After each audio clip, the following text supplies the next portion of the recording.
Ari nga pala yung lagi kong ginagamit at nagbabiral ng dishwashing liquid. Pinaka-affordable at mataas ang kalidad, ito ang Siksik DIY Dishwashing Liquid. Sa halagang 15 pesos per litro at sa loob lamang ng 10 minuto ay makakagawa ka na ng dekalidad na panghugas ng plato. 3 sizes ang pwede mong pagpilian, depende na yan sa iyong pangangailangan. At ang maganda pa riyan, hindi mo na kailangan gumamit ng bote dahil naglabas na sila ng labeled pouch na mas convenient paglagyan. Aray makapal at matibay na plastic kaya hindi basta-basta mabubutas yan. Pwede mo nang isabayan pag umorder ka ng Siksik Dishwashing. Package na, ika kumbaga. Napakadali lang nitong gawin. Kumuha ka ng malinis na water, mga 15 liter. Di yan siya babanawin. Mga 10 minutong hahaluin at makakagawa ka na ng ganyang kalapot at mabisang panlinis mo sa iyong mga hugasin. Ang kagandahan na ring Siksik Dishwashing ay hindi bumabaho sa katagalan. Kahit pa itago mo ng 2 taon ay ayos lang. Kaya panalong-panalo kung pansariling gamit o kaya ipang ninegosyo mo man. 4 na variant ang iyong pagpipilian. Lemon, kalamansi,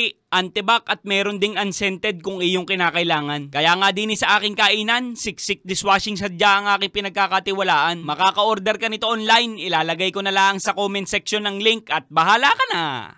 Ay inang!